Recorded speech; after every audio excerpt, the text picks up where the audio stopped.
নমস্কার বন্ধুরা, তোমরা সবাই কেমন আছো? আশা করি সবাই ভালো আছো। আমি অনেক অনেক বেশি ভালো আছি। তো বন্ধুরা দেখো, আজকে রান্না করছি সেই কালকে যে শোল মাছটা ধরা হয়েছিল সেই শোল মাছটা। তো শোল মাছটা দেখো কেটে নিয়েছি ভালো করে পরিষ্কার করে, এবং সবাই মিলে ভাগ করে নিয়েছি অল্প অল্প টুকরা করে। প্রথমেই দেখো নুন মাখিয়ে রেখে দিয়েছিলাম, তো এর মধ্যে হলুদটা মাখিয়ে নিচ্ছি, এবং এবার তেলটা কড়াইতে গরম হয়ে গিয়েছে। এবার এক এক করে ছেড়ে দেবো মাছগুলো। তো তেলটা গরম হওয়ার পর প্রথমে একটু লবণ দিয়ে দিলাম।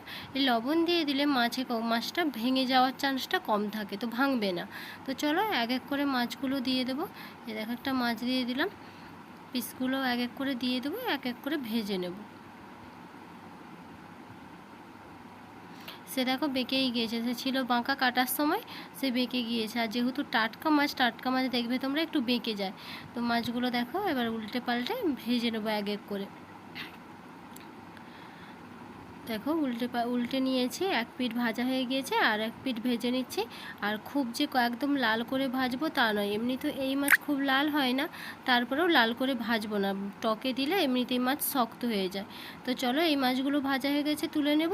এবং আজ যে চারটে মাছ আছে সেগুলো ভেজে নেব। তো প্রথমে দেখো পিস আর মাথাগুলো দিয়ে ভেজে নেব। দেখো মাথাটাই দিয়ে দিলাম, এবার পিসগুলো পাশে বসিয়ে দেব। এক এক করে দেখো এই মাছগুলো ভেজে নিয়েছি। তো এবার এগুলো তেল থেকে তুলে নেব। চলো এগুলো তেল থেকে তুলে নিয়ে, মাথাটা একটু ভাজাতে সময় লাগবে, তো আর একটু ভেজে তুলে নেব। তো দেখো মাথাটাও এবার তুলে নেব। এবার মাছের তেলেই মাছ রান্না করব। তো প্রথমে দেখো মাছের যে তেলটা আছে তার মধ্যে একটা শুকনো লঙ্কা ছিঁড়ে দিয়েছি, এবং একটু পাঁচফোড়ন দিয়েছি। দিয়ে ওর মধ্যে যে আমরা তো এখন নেই, তো আমসটাটা ভিজিয়ে রেখেছিলাম সেটা ওর মধ্যে দিয়ে দেব। এবং যেই সর্ষে পোস্ত আর চার মগজটা বেটে রেখেছিলাম সেটা দিয়ে দেব। দিয়ে একটু লবণ দিয়ে এটা ভালো করে একটু ভেজে নেব। আর এর মধ্যে দেব একটু লঙ্কার গুঁড়ো আর একটু হলুদের গুঁড়ো।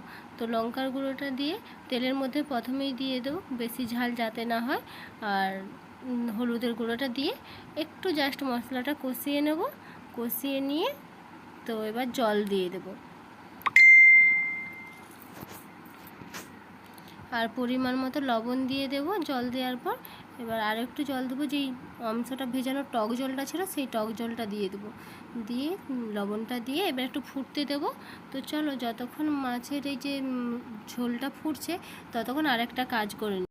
এই শোল মাছ খায় না, তো বাবার জন্য ওই জন্য দুটো গেঁড়ি তুলে আনা হয়েছে। তো গেঁড়িগুলো অনেক বড়, তাই ক্যামেরায় ধরা পড়ছে না।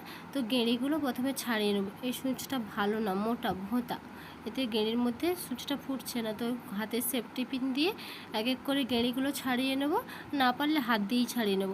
তো চলো গেঁড়িগুলো ছাড়িয়ে নিতে নিতে এদিকে মশলাটা ফুটে গিয়েছে, এর মধ্যে এক এক করে মাছগুলো দিয়ে দেবো। তো এক এক করে মাছগুলো দিয়ে ফুটিয়ে নেব। দেখো এক এক করে মাছগুলো দিয়ে দিচ্ছি, ঝাঁটাপাট দিয়ে দেবো। আর আজকে আরও রান্না হবে, দেখো কুঁদরি ভাজা আর আলুটা কাটা আছে গেঁড়ির জন্য, কুঁদরি আলু ভাজা, মাছের ঝাল আর গেঁড়ির তরকারি। তো চলো এটা ফুটে উঠলেই আমরা নামিয়ে নেবো। দেখো ফুটে ফুটে রসটা অনেকটাই মরে গিয়েছে, আর মাংসটা থেকে টকটাও বেরিয়ে গিয়েছে। তো এবার এটা কড়াই থেকে নামানোর পালা। তো চলো এটা কড়াই থেকে নামিয়ে নিই অন্য একটা পাত্রে। আর ভিডিওটা যদি ভালো লেগে থাকে অবশ্যই তোমরা লাইক শেয়ার করো, আর কমেন্ট করে জানিও রান্নাটা কেমন হলো। বন্ধুরা আজকের মতো ভিডিওটা এই পর্যন্ত, অন্য কোনো দিন দেখা হচ্ছে আবার অন্য কোনো ভিডিও নিয়ে। Tata bye bye.